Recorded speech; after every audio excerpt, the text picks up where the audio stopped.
Welcome back to the Human User Manual podcast.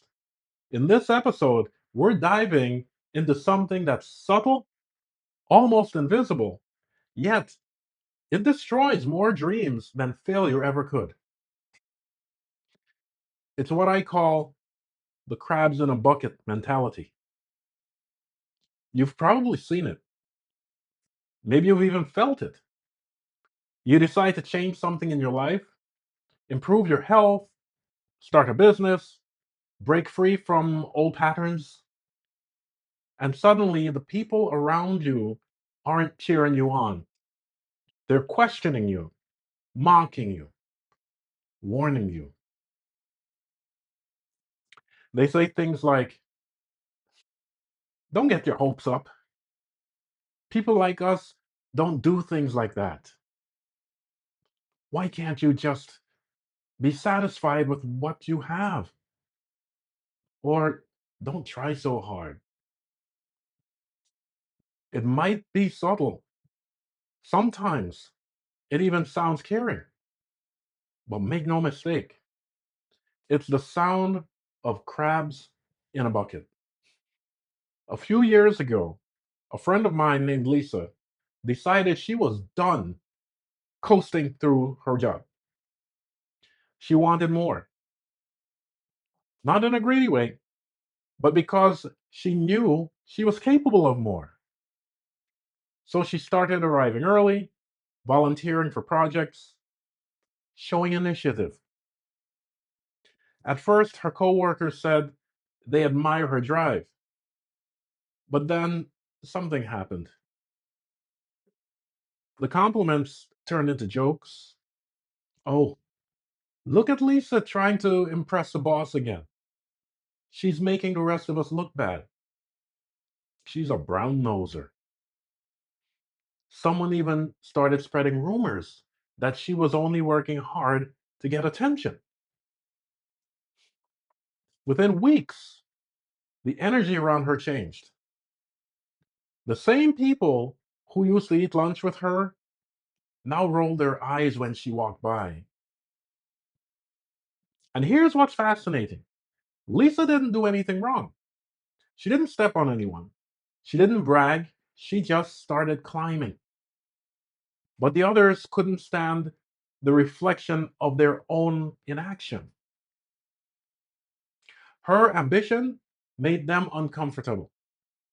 So they tried to pull her back down into their bucket. That is the crabs in a bucket mentality. If you put one crab in a bucket, it can climb out easily. But put several together, and they'll pull each other back down every time one tries to escape. It's instinctive, unconscious, and completely self defeating for the crabs. But humans do it too. Families, workspaces, social circles, even spiritual groups. When someone starts to rise, others panic. Because if you can change, it means they can too. And that truth terrifies some people. So instead of facing their own limitations, they try to drag you down. Some of it is out of fear or insecurity, but other times, yes, it's pure jealousy or ego. I once heard of someone who worked in a software company. He had just been promoted to lead a small team of developers, a well earned promotion after months of dedication. But one of his coworkers couldn't handle it. He felt threatened and went to management, saying that he will quit unless he was also promoted. So they gave him a separate team to lead, a completely different project. But here is where it gets interesting. Even though their work didn't overlap, he couldn't stop trying to interfere. He would show up in the other team's meetings, giving unsolicited direction, and act as if he was in charge. His goal was not to contribute, It was to reassert control, to prove he was the one on top. Eventually, it got so disruptive that even the CEO had to step in and say, "You lead your team and let him lead his." That's the crabs in a bucket dynamic in action. Not metaphorically, but literally.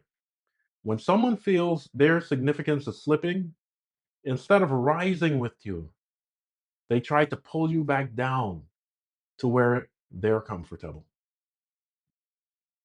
Let me give you another example. A young man, let's call him Daniel. He grew up in a struggling neighborhood.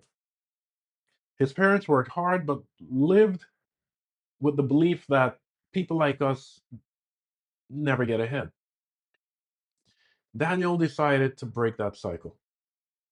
He started a small online business, stayed focused, and soon began earning more than anyone in his family ever did. You'd think that they'd be proud of him, but instead he heard, "You've changed. Don't forget where you came from. Money doesn't make you better than us." In reality, he did change. He improved his mindset and outgrew the limits that defined them. He climbed out of the bucket. And rather than being inspired, they tried to pull him back into their comfort zone, their bucket. And by the way, why is it wrong to change? If you don't like your current circumstances, change. Otherwise, you remain stuck in other people's bucket, limited by other people's insecurities and their lack of confidence in themselves. Only you can live your life. And if you need to change in order to improve your circumstances, by all means, do so. The crabs in the bucket, including friends and family, cannot live your life for you. And they have no right to stop you from living on your own terms. And this happens on every level. When you decide to grow emotionally, spiritually, financially, you'll trigger reactions in others.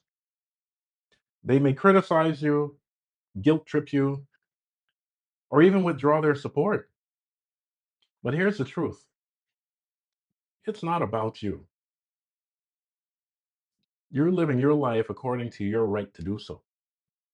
You are simply reflecting back to them what's possible and what they're not yet ready to face. So when you rise, don't take their reactions personally. Don't try to convince them. Don't try to convert them or carry them on your back. Your job is to keep climbing. And sometimes that means protecting your space, protecting your peace, even from people you love. This is why emotional sovereignty is so important. Because if you're not controlling your emotions, your mental state, someone else will. Criticism, jealousy, guilt, these are emotional hooks designed to pull you back down. But when you stay centered, calm, and conscious, you can see it for what it really is: a reflection of their state, their insecurities, not yours. And that is where freedom begins. Surround yourself with people who lift you higher. Seek out mentors, friends, communities that celebrate your wins instead of competing with you.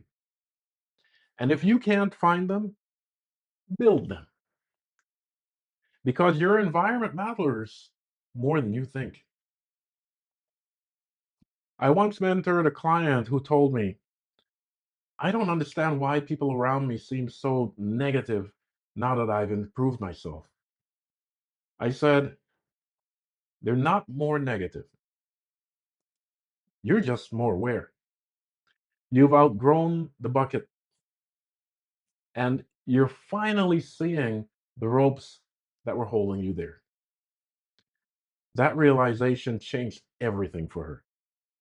She stopped trying to explain herself and started quietly living her truth. Within 6 months, she found a new circle of people who shared her vision. And she said, it feels like I can finally breathe again. So if you've ever felt the tension between your growth and other people's comfort, remember this: their reaction is not your responsibility. Your evolution is not their approval. You don't need permission to rise. Because when you do, when you refuse to be pulled down, you become an example of what is possible. And that's how you lift others, not by climbing into their bucket, but by showing them the way out. You have just completed one of the most powerful realizations in the Human User Manual. This isn't just self improvement, it is self liberation. Because when you stop feeding negativity and focus only on what uplifts, you become unstoppable. And that's when your real power begins to surface quietly, steadily, and unmistakably. If you want to take this deeper, to not just understand it, but live it, join me in the extended session on Patreon, where we'll go through a guided affirmation, meditation, and visualization practice designed to seal this truth into your subconscious. In the extended Patreon version of this episode, I'll share a powerful affirmation sequence to protect your energy from the crabs in the bucket mentality and help you stay aligned with your purpose no matter what anyone says. You'll also learn how to program your subconscious to stay strong, focused, and immune to negativity. Join me on Patreon for the extended teaching, guided affirmations, meditation, and visualization practice. The links are in the description.